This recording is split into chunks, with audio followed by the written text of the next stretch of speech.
Good evening, everyone. Thank you so much for joining us this evening. It's a very exciting event, and I'd like to start by acknowledging the traditional owners of the land on which we meet, the Ngunnawal and Ngambri people, and pay our respects to elders past, present, and emerging, and extend that respect to any Aboriginal or Torres Strait Islander people here today.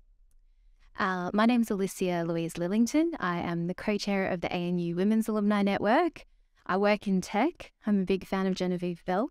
Big fan of these ladies, and I really want to know more about cybernetics. I have a real passion for technology, but I come from a humanities background, and so I wanted to explore this topic further. And yeah, just said, Genevieve, what can we do? And lovely Janelle as well from the School of Cybernetics said, let's put on an event. So really excited to chat to some amazing panelists this evening. I will introduce them shortly, but before I start, I'd like to invite Janelle forward to tell us a little bit more about the ANU School of Cybernetics. Thanks, Alicia. Can everyone hear me? Okay. Thanks. I would also like to acknowledge the traditional owners on whose land we meet today, the Ngunnawal and Ngambri people, and pay respects to elders past and present. And recognise that we are on lands that are sacred and not ceded. I have relatively recently taught the School of Cybernetics, coming from the College of Engineering, Computing and Cybernetics. And one thing that's really struck me in my time in the college is how we live and acknowledge the First Nations people and the systems and the history over so many years. And what we can learn in the school from their practices. So that's been a real reflection for me in coming into the school. And I think we're also incredibly lucky to be able to bring amazing students to study with us here on an amazing country and a meaning place as well. So very briefly, and I do have my notes so that I make sure that I help you understand cybernetics in the way that I've come to understand it as well. The school is seeking to establish cybernetics as a tool for navigating major societal transformations through capability building, policy development, the safe, sustainable, and responsible approach to new systems. These include technological systems. So as Alicia's mentioned, really interested in technology. We're really looking at how we can utilize cybernetics to help ensure that systems that are being designed and developed, whether they be technical in nature or utilizing technology to achieve outcomes, are done in a way that embraces and acknowledges the human, the ecological, and the technical, not just one element. One thing that we also strive to do is ensure that we have many voices in the room, and as we're talking about how do we make systems better? How do we make approaches better? And one thing that we do is we ensure that we're surrounded by an amazing array of people from a myriad of backgrounds.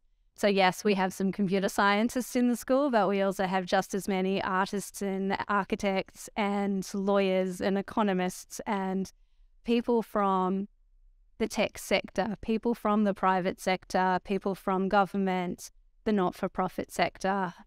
It's inspiring, and it's an amazing place to be, and to look at the outcomes that people who bring all of those different perspectives is quite amazing. We have a really diverse group of people, and I will very quickly mention our Masters of Applied Cybernetics program, which is our flagship educational program, which is relatively new. We're a new school, I should mention. So the school's only been in existence a few years. Our master's program is now in its fifth. We've now got a fifth cohort of students coming through to the master's program.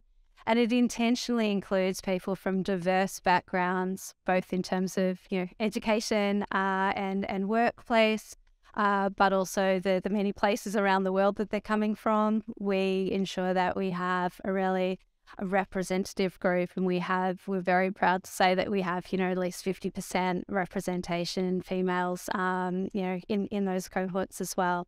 So our master's program is an amazing group of people who are really learning these skills and exploring ways that they can make these contributions to taking cybernetics out into the world. So I'm also really interested to hear these stories. And I should very quickly say the reason I am here is not because I'm an expert on cybernetics in any way, shape or form, but I'm in a really privileged position to have come through to the school to have detailed conversations with our alumni to understand what they are doing and how they're going out and making amazing impact into the world. So I'm really excited to bring these ladies to you today as well. I will be around later, and if you do have any questions or you're interested to explore the master's program, I can talk a bit about that. Certainly let you know that applications for next year's cohort will open in mid-year this year. So follow us on our socials, subscribe to our newsletter, and even if you're around for the next few days, maybe join a tour of our amazing Birch building while you're here. So back to Alicia. Thanks so much, Janelle. That's a great pitch, and definitely makes me want to come back and study the Masters of Cybernetics for sure. Now to our amazing panelists. So firstly, we have Kate Jacey. Kate is a senior advisor in public sector reform at the Department of Prime Minister and Cabinet. She's driven by powerful connections of both people and systems, and is committed to the impact this can have on change and transformation.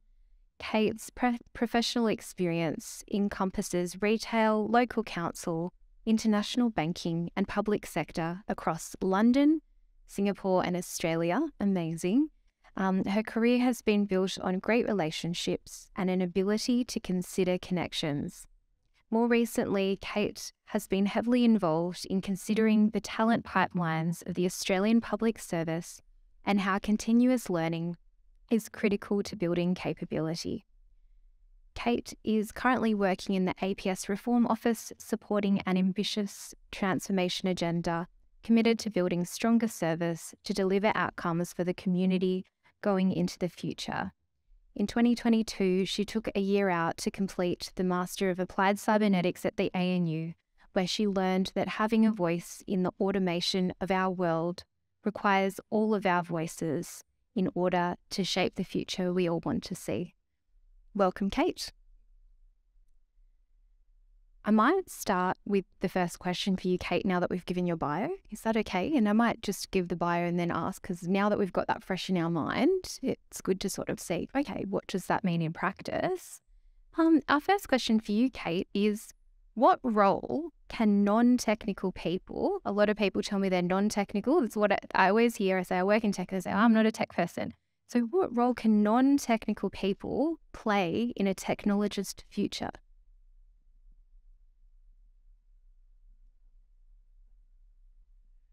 Sorry, it's a microphone wars. So I should start by saying that I, prior to the Cybernetics Masters, was very much one of those people who, the minute technology was part of a conversation, I would switch off. It was that's somebody else's thing. I don't need to learn about it. It was almost a bit of a self-limiting belief in some respects. I grew up very much a communicator and a connector and someone who was good at English, and so that's where I was channeled, and never really sort of maths and science and technology weren't part of that discussion. I think that the importance, and in considering since completing the masters, the importance of having voices like mine, and indeed all voices, as part of the technology and future of technology and offerings in our society is pretty critical. And I think one of the things that I really picked up last year was it's easy to either feel like you know nothing, or feel like you kind of know enough that it almost becomes a little bit dangerous. You know, the amount of times that I've been in meetings and I've had senior leadership sort of sort of made the comment of, but you got to trust the data, and the data tells us what we need. Well, the data is inherently biased based on what it was, and so being able to actually engage with some of that and step in and consider some of these other sides of things has been really important, and I think really critical. And I look at my children and I think now actually the importance of them having a foundation of mathematics and being able to step in and understand and participate is very much key to their own sort of control and influence in the future that they want to see as well. That's so interesting. And it's amazing to hear that you were one of those people as well that said, I can't really see myself. And also the fact that, that's something I really consider is the data can be inherently biased too. The systems we're building are only a reflection of the data we've already got. So yeah, thank you for those insights, Kate. Next we have Michelle Jasper. Michelle is a proud Maori woman seeking to develop the intersection of Western innovation, commercialization, ventures, and technological development with traditional and living Indigenous knowledge systems and practice. Michelle has extensive experience in business development and research commercialization and an academic background spanning quantitative finance, marketing, and applied cybernetics. Throughout her career, she has developed a passion for interdisciplinary collaboration, the on-ground application of technologies, and IP commercialization. She has led many large-scale innovation projects and is a leader within the Canberra innovation ecosystem. Michelle is the founder of Gondawara, ANU First Nations Innovation Hub. The hub seeks to build and activate a pipeline of strong, long-term partnerships and capabilities which enable First Nations communities, academia, industry, government, and end users to collaborate and innovate. Following completion of the Masters of Applied Cybernetics in 2022, Michelle will commence a PhD at the School of Cybernetics in March 2023. Wow, amazing. Welcome. I'm just sort of reading this and learning too. Welcome, Michelle. Our first question for you, Michelle, is what are the benefits you have seen of interdisciplinary engagement and collaboration? Working. Kia ora koutou katoa of show. And I find it really comforting that we're meeting here today on Ngunnawal Ngambri country, in particular in Canberra. So Canberra actually means meeting place and coming together. So for me, and the question in particular about interdisciplinary and coming together, sharing knowledge and making really cool stuff together, it's great to reflect and to actually state that we are here on a place where innovation has been happening for millennia, over 65,000 years, and we are visitors here. And yes, just like to acknowledge that. Wow, it's a really long bio. In a nutshell, really, I have always been a bit of a disruptor. My dad's sitting in the back, so probably like nodding. And what I mean by that is if I see something that I believe is not just or something that is being done that could be done in a better way. I've always kind of been someone who likes to disrupt and collaborate with multiple different people. So interdisciplinary to me can mean many things. It can mean having academics from the other side of campus in the humanities, arts and social sciences coming together with the STEM academics in, physics, science, engineering, cybernetics. And so for me, it's incredibly important that interdisciplinary is built into what we're hoping to achieve is the new branch of engineering, and to really take a bird's eye perspective as a collective, and to come together and create perspective plurality. So what I mean by perspective plurality is really a shared coming together of perspectives, irrelevant of what background you've come from, to actually build systems that are, safe, responsible, sustainable, and purposeful. So often, we forget that purposeful, what's the intent? And just circling back to interdisciplinary, the reason why I think it's really, really important is because with an interdisciplinary approach, you are more often able to then apply the research or have an application of something and bearing in mind the user. We get caught up, and I'm a staff member here at the university, often we get caught up in, producing publications and developing the blue sky research. But we need to work together on applying that research and how are we going to create a future that is safe, sustainable, and responsible. Yep. Wow, that's really, really amazing. You have an amazing background and profile, and I have to check out some of your research further and see the amazing work that you do as well. Next, we have Sarah O'Connor. So Sarah O'Connor is a researcher with an interest in the intersection of law and technology. She has worked with the Australian Strategic Policy Institute's International Cyber Policy Centre, and most recently as a research fellow with the ANU Tech Policy Design Centre.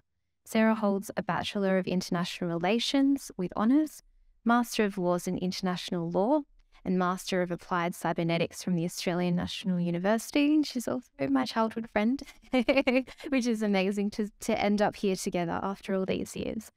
So welcome, Sarah. And our first question for you is, what motivated you to do the Master of Applied Cybernetics? Doesn't work. Oh, there we go. Thank you very much for that introduction. Well, actually, I wrote it myself, so you're welcome. With the Masters of Applied Cybernetics, I started it 2 days after I finished my Masters of Law, so I'm a glutton for punishment, it seems. But while I was working as a researcher at what is the longest name ever, we'll call it ICPIC from now, I was working as a researcher there looking at election interference. And then I was here at ANU and I was studying about I was looking at emerging technologies, but in the context of the application of different types of international law. And towards the end of my degree, I was, going for all of the courses that were around, emerging technologies, autonomous weapon systems, cyber weapons, artificial intelligence, satellites, all of these things that are, hugely interesting, but that I had no real insight into. I knew about what they meant for the law, and then was doing a course where it was about weapons reviews. And then I thought, okay, so me as a lawyer going in and doing a weapons review of a technology that I don't know what it does, why it does it, what it does in different contexts. And I thought, well, that doesn't make any sense. If I'm going to meaningfully engage with how this is going to actually how this will work in the real world, then I need to understand how the technology will work as well. And, we talked about in the Masters, it's that idea of engaging with the technology as a maker or as a creator instead of a user and a consumer, and kind of knowing what those bounds are before you actually start to put restrictive laws around it. How can you regulate something you don't understand? And also a big part of that is, and specifically why I did the Masters of Applied Cybernetics, is so that I could learn the language of the people working with these technologies, because that's a really big part of that, is creating a common language or a way that we can communicate through different areas. So whether it's law, humanities, art, or technology. And so that when we talk about one thing, we all know what the other person is meaning. Yeah, it was to become a translator. It's a very different take on it, and a very inspiring one as well. The language of technology. There's many different ways to think about the more that I think about it, how creative it is too, which I really appreciated from your response. Thanks, Sarah. So next we have Chloe. So Chloe Scuffed. I should have checked that before. Chloe is a PhD candidate at the School of Cybernetics, exploring more than human design of emerging technologies. Her educational experience began with a Bachelor of Information Technology from the University of Technology, Sydney, and most recently she graduated with a Master of Applied Cybernetics from the Australian National University. Chloe has worked in finance and real estate, creating virtual reality, VR, and augmented reality, AR, experiences for customers and clients. She led the VR and AR portfolio for Commonwealth Bank of Australia. I know we have some banking people in the audience. Designing and prototyping applications for Microsoft HoloLens, Oculus, and mobile devices, and managing a development team to test the viability of the technology in the context of financial services. Her experience with VR and AR extended beyond finance to the commercial real estate space, with a CBRE in their Asia Pacific Digital Innovation team. She led user research with brokers and clients and managed a distributed development team across India, Singapore, and Australia to create award-winning VR and AR experiences and 3D mapping tools. Chloe has shared her experience applying VR and AR through teaching the Developing VR AR Strategy course at RMIT Online. Welcome, Chloe. My first question for you, Chloe, and this was a bit of a personal experience. I don't know how many people have had the chance to sort of play with virtual reality a little bit or VR with headsets like Oculus. I know my family has checked it out. And so I hear many women have experienced motion sickness in VR, as it is mostly tested on men. Is this a common issue in your experience with technology design, and what could be done to address the issue? Thanks, Alicia. There are so many examples, and I know we could all share one. And I think back to my time at Commonwealth Bank, and the first female hire in a team of predominantly men, and it was a really interesting and eye-opening experience because, like the masters, my undergrad also had a 50-50 sort of gender distribution, and I hadn't really seen that side of the technology industry. And one of our, as Alicia was saying, like one of our tasks was to experiment with different technologies and test it out internally. And we had an internal testing team at Commonwealth Bank, and you never knew who you were going to get. So one day we were set up in the innovation lab, and a woman who was vision impaired walked in with her guide dog, and we weren't suspecting a dog would be joining the testing session that day. So we were rearranging the room to make space and to make it more accessible. And as soon as we handed the application over to her, she couldn't use it. And it was really quite embarrassing. And we hadn't considered any accessibility while prototyping. And one of our mantras was, well, we like to sort of copy what was happening in the US. And it was the ideal that you would break things fast and move quickly. And that was an unlearning that I've had while doing the masters.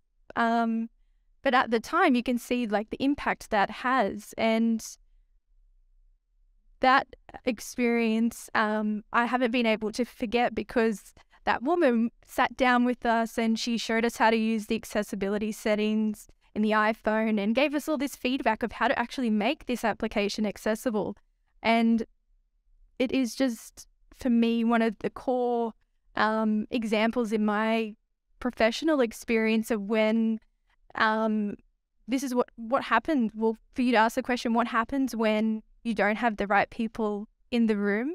And when you're designing and building technology for everyone, what are some of those unintended consequences when that technology hasn't been built by a team or an organization that's reflective of the entire population?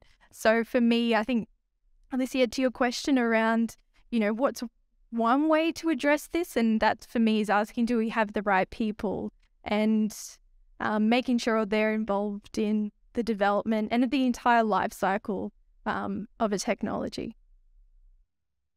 That's like, yeah, a really, really good answer and a perfect example of like someone coming through with a guide dog. I think that's a really practical and visual way that we can think, you know, maybe when you're designing something or, you know, in technology or designing anything in your work, you can think, you know, would someone with that difference be able to access this?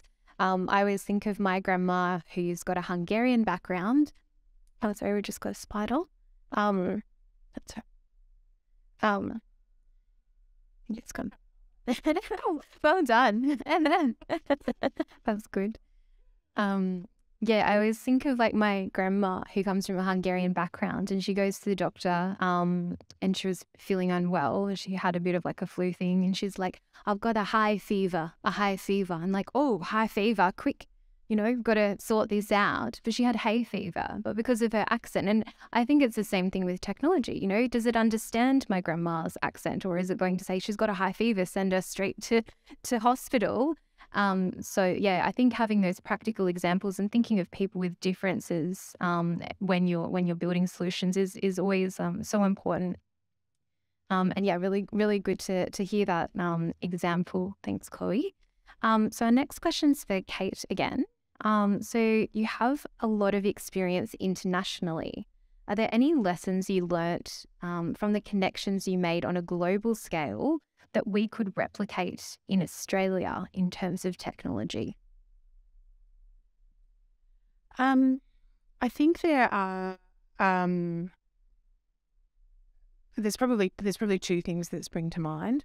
One is one of the things that I did notice, and I've been back in Australia for more than 10 years now, so there is a bit of water under the bridge, and all of that time has been in Canberra, so my kind of big world experience kind of narrows a little bit. But I think one of the things that I really noticed in coming back was the willingness to experiment and fail and move fast in international, particularly in Europe and Asia. That sense that mistakes were okay. You know, you don't want to go out trying to make mistakes, but actually it's okay to take a risk and move things forward in the spirit of progress. And I think that's something that I'm seeing come up more in our language now, and our consideration of progress and change and transformation is that sense that actually it doesn't have to be right first off, but we have to understand how things progress and move.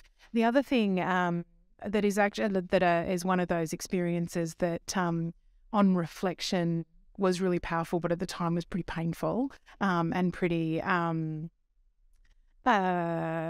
naive of me, was when I was working in London with an international bank, and I was put into the chair of a new diversity and inclusion council within the bank for across Europe. And for International Women's Day, I sort of waded into sort of, oh, well, we should sort of get perspectives of women with young children and how they're managing childcare and how are they, you know, sort of coping with balancing career and all of these kinds of things. And as someone who my own perspective was, I would have been in my late 20s and I was yet to start a family, but that was my kind of point of focus.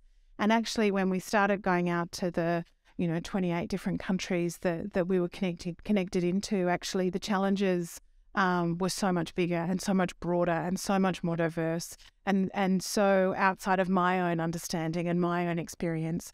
You know, there were women who came back and talked about personal safety and talked about access to education and a really diverse range of challenges and experiences. And I think I still think back to that as a real lesson for me of just what's in front of my own eyes, and my own experience is not that of everyone around me. And I think it connects into a little bit of what Chloe was saying before, that real importance of perspective and perspectives and diversity of experience. And I think it's one of the things that we really come up against within a public sector context here, is that real access to diverse knowledge and experiences and ways of doing and feeling, and actually within a technology sense, different desires for different futures, and what that really looks like, and not being so quick to sort of negate any of that, I think. That's an amazing response. There's so many things there that would be really interesting to unpack. I think as well, just with those diverse perspectives. Yesterday, I had the opportunity to be here on a first generation panel, and it was really interesting. So basically, the ANU hosted an event for anyone who was the first in their family to come to university. So like maybe their parents or their grandparents hadn't been to university, and the type of cultural differences that people share and bring along with them, and things they carry, but outwardly they might appear like absolutely happy and successful and all of those things, but you just don't know. And I think it's all of our duty to challenge our assumptions about people. I mean, like, I always get mistaken for being a lot younger than I am. And I came to the panel yesterday and I did it myself. I was like, oh, that's like a young person. And I was like, how old are you? And the person was like 31. And I was like, oh, I'm 31 too. And I was like, I have to challenge my own assumptions too. So yeah, I think we just have to continually think about those diverse backgrounds. Thanks, Kate. So our next question's for Michelle. How can we as a society learn from First Nations people when developing and implementing new technologies? Oh, big question. Yeah. So how do I word this? There are technologies, particularly in Australia, that have been on this country for thousands and thousands of years. So an example that we often talk about at the School of Cybernetics are the Brewarrina fish traps.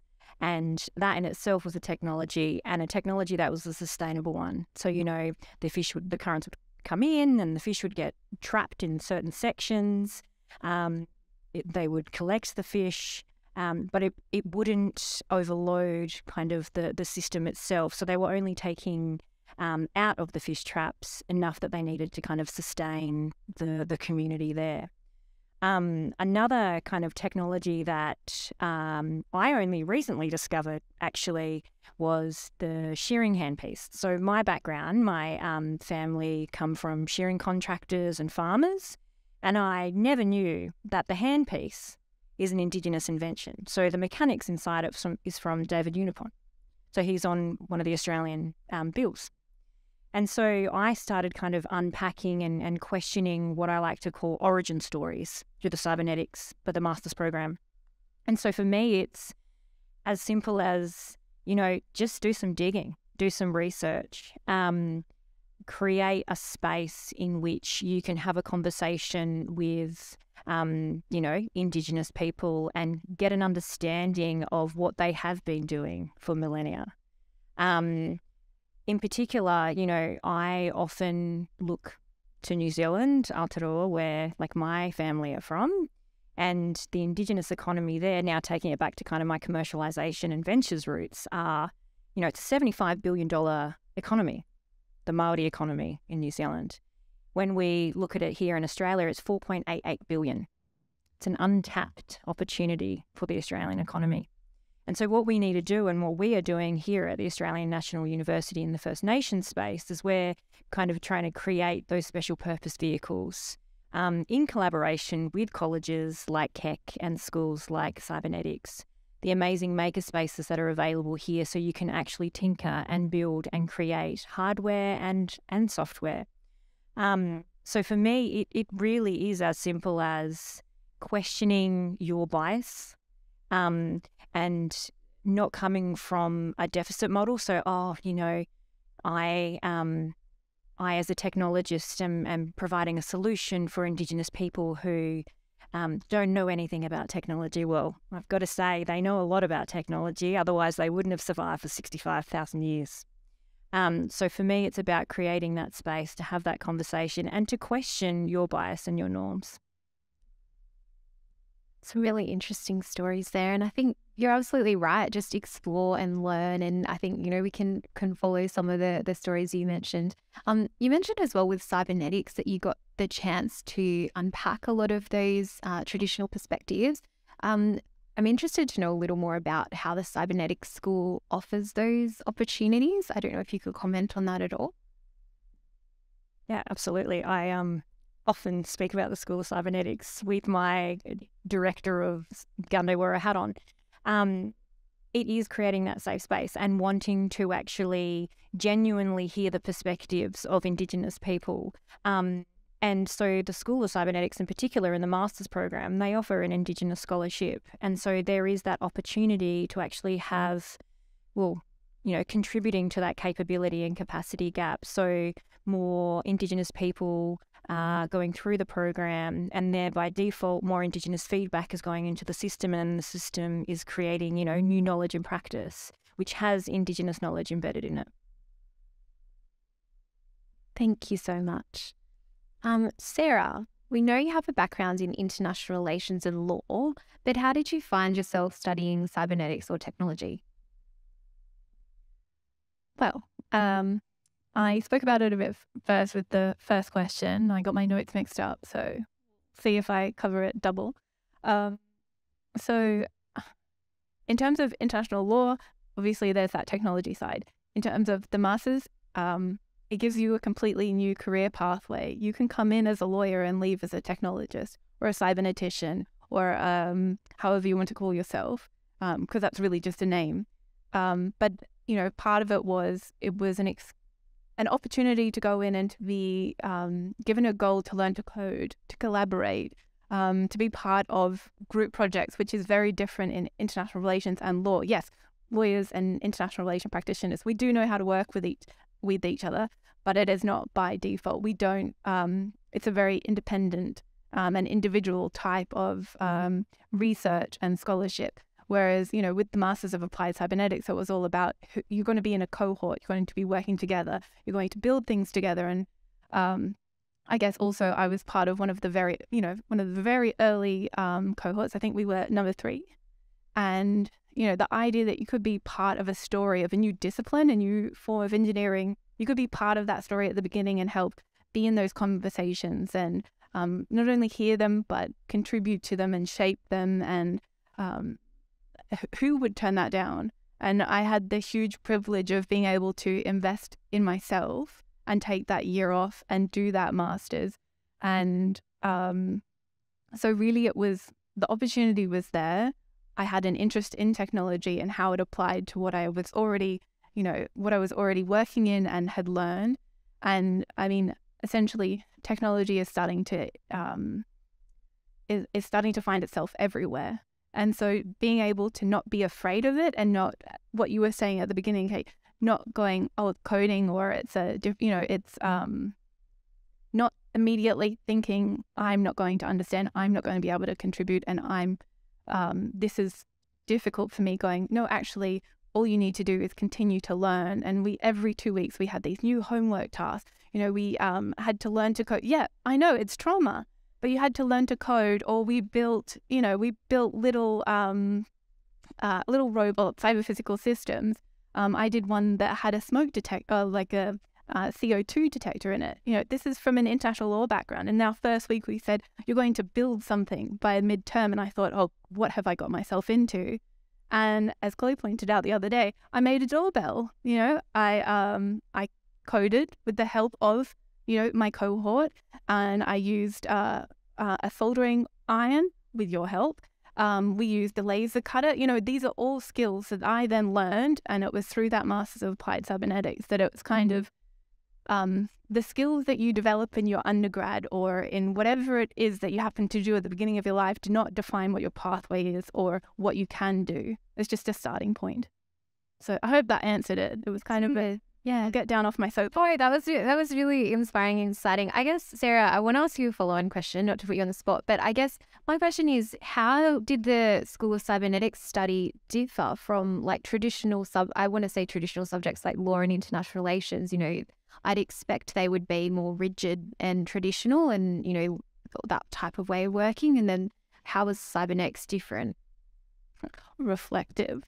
We had to write reflections, and we had to think about what we were learning, why we were learning it, what the context of it was. And that was hugely challenging for me, because in law, you go and you read a couple of texts and you go, well, that's the answer.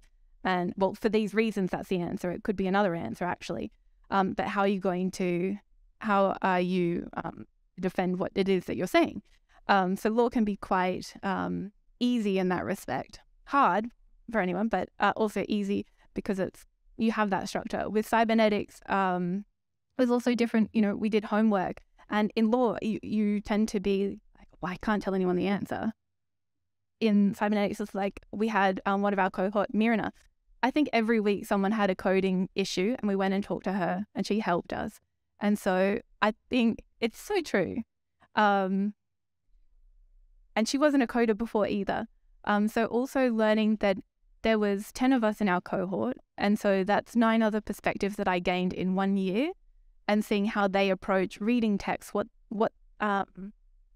they understand from what they read. And you don't get that in law. Everyone comes from not the same background, definitely not, but you're all taught in the same way to read text in the same way, to provide an output in the same way. Whereas for our maker projects, they were all completely different. And how we got there and how we explained them and what motivated them were different. So that was, that probably the thing about a master's. Yeah. So that's how it differs, is that the variety and they talk about productive discomfort and other ways of describing it. And it was very uncomfortable a lot of the time. But the year after, I was I missed constantly being challenged. I picked up piano. And so it's just knowing that there's something new every 2 weeks is so different from any other discipline.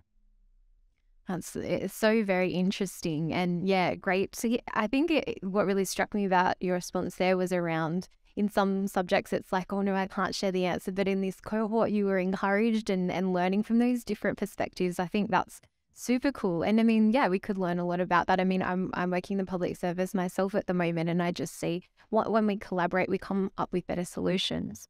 So thank you, Sarah. And sorry to put you on the spot with an extra question. Now, Chloe, I have a pretty straightforward question for you, because I know it encompasses a lot, but my question is, tell me more about your PhD.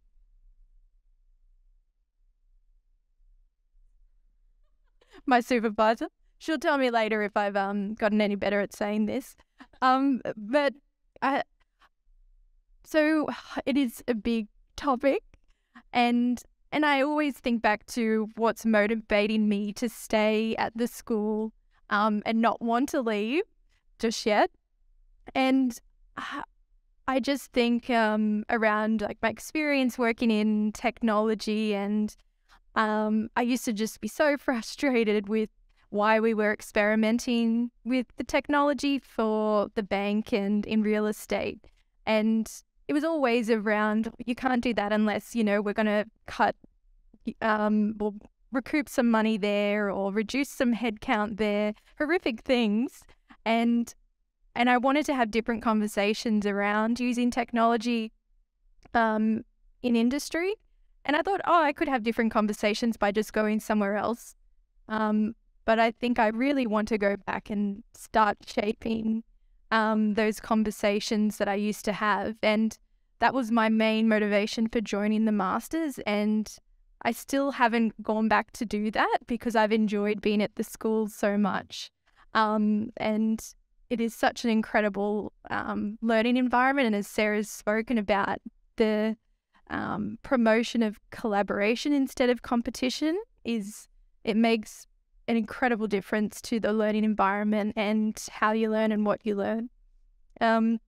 So with my research, I am interested in our relationship with artificial intelligence, and one of the resources we were introduced to in the Master's, I was introduced to for the first time, was Kate Crawford and Vlad Agnola's Anatomy of an AI System.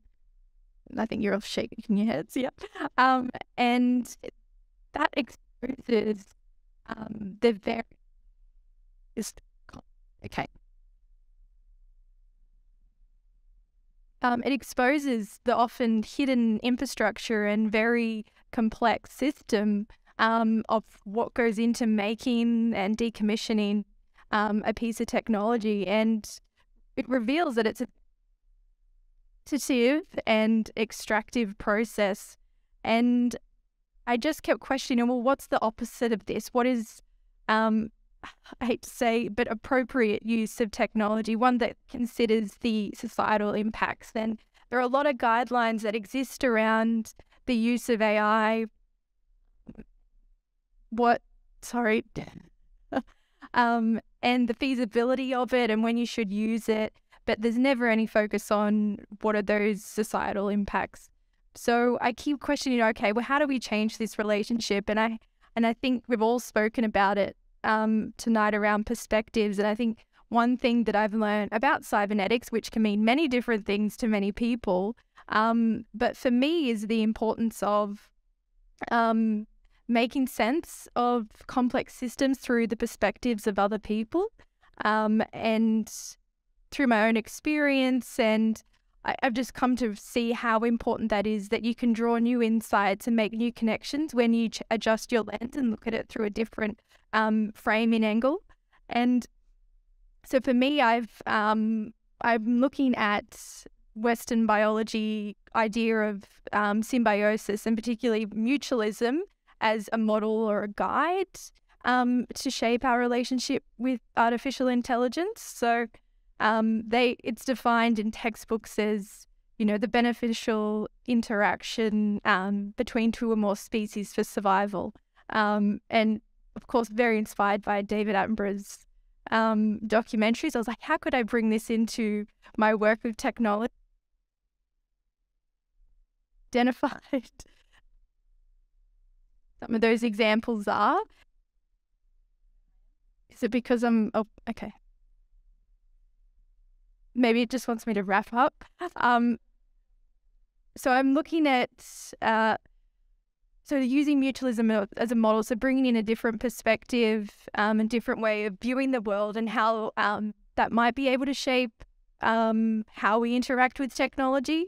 And one thing I've found as well is looking at how mutualism appears to me, and drawing those connections with Indigenous knowledge systems. So Robin Wall Kimmerer's book, Braiding Sweetgrass, talks about very similar ideas, but through this idea of reciprocity.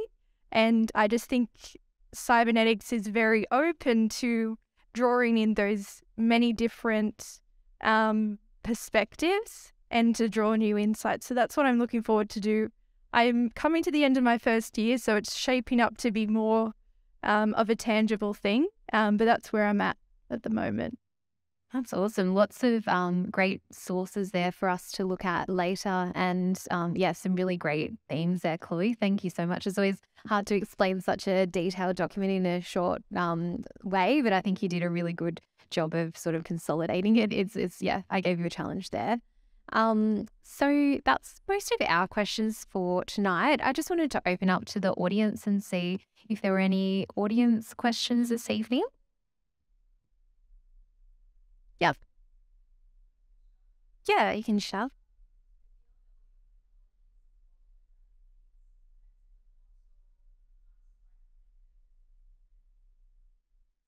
Let's set what the study. Be not hit. Yeah, so I'll just repeat the question for our audio. So technology is evolving at a rapid pace. 5 to 10 years from now, are you worried that what you're studying might not be as relevant? And who would someone? Yeah. No, not at all. But I think that's very specific to cybernetics. So for me, I did, when we were talking about our fortnightly homework and sort of, what does Genevieve say, productive discomfort, I was almost on the border of unproductive discomfort with trying to learn to code and some of this kind of stuff. I'm not going to use it again. So for me, I really appreciate having that language, and I appreciate having that understanding. The field and the area of cybernetics that I will take forward is much more around the consideration of how we work purposefully within complex systems and how we look at change and transformation within those fields. And I think that that will evolve as time goes by, but as a specific technology, it's not something that's going to go out of date or be surpassed. I do appreciate, though, that there are very specific technologies that are moving so fast that someone can start a degree and by the time it's finished, it's almost outdated. So I think there is something very specific to cybernetics within them. I might add to that. We will move with it. Cybernetics is, this amazing place, and the applied masters in particular, like it's applied. So the expertise that is at cybernetics, these are industry practitioners, they're academics. And so, yeah, I guess to kind of answer your question, if there's a fear there that what we are learning and what the cohorts to come will be learning isn't reflected in industry and what the technological kind of advancements are, absolutely not. The school puts a lot of hard work into the curriculum and shaping it so it actually has that application outside of academia. Yeah. And can I add to it? I also think that cybernetics is not necessarily just subject matter. It's also teaching you how to do research and how to think about systems. When I went in, I didn't know what systems thinking was. And it turns out that after my panel said, oh, well, there's a systems thinker. So it's kind of understanding how you look at the world, how you can look at the world and make sense of it. And so it's learning skills, not learning information that could outdate, because skills don't really outdate, they just evolve. And I think another real big benefit of cybernetics and why, if you're thinking about it, you should go into it. It's also not just the doing the masters, it's who you meet through the masters, and that exposure to different areas, to different. I mean, I haven't worked in the public service, but now I have insights to the public service through cybernetics, which you wouldn't expect because it's a university.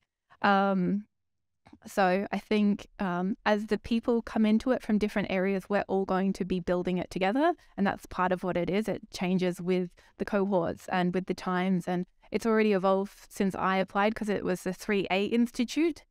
And so, yeah, I think that's also a really positive thing. This really new school was something completely different a couple of years and is now building. So you're just building on it.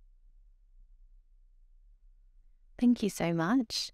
Well, we might leave it there for questions, but I'd like to thank our panelists this evening. Please clap. Give a round of applause. I can't clap. Please join me in thanking. Sorry, had a mental blank. Please join me. Thank you so much for joining us tonight, Kate, Michelle, Chloe and Sarah. It's been great to, even just for myself, I mean, this is my dream night, to learn more about technology and discuss these issues with you and solve some of the world's big problems. So as I mentioned, I'm part of the ANU Women's Alumni Network. We do have a LinkedIn and Facebook group if you'd like to join us, if you are an ANU alumni or staff member that identifies as a woman or non-binary person. We host events every now and then. We do profiles on different people and are always looking for new ways to stay connected to ANU. So please join us. I think there's some really great perspectives this evening from our speakers, and I'd encourage you to network with them, maybe look at their profile or connect with them via their LinkedIn or website, or follow up on the research they're doing. That's one of the things I always do is, after I go to a really inspiring panel, reach out to the speakers and say, hey, Chloe, I really liked your point about this, or so forth, and that's how we spark these meaningful conversations, I believe.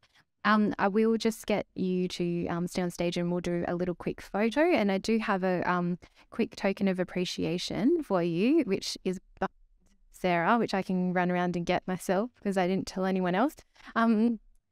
Sorry, it's very. So these are a bottle of non-alcoholic wine from Altina. Altina are ANU alumni as well, Alan and Tina, and another great deliverable from ANU students. Okay, so we'll just grab some photos and then welcome to network and grab a cupcake and tea and coffee here and stare and have a chat. Thank you everyone for joining us.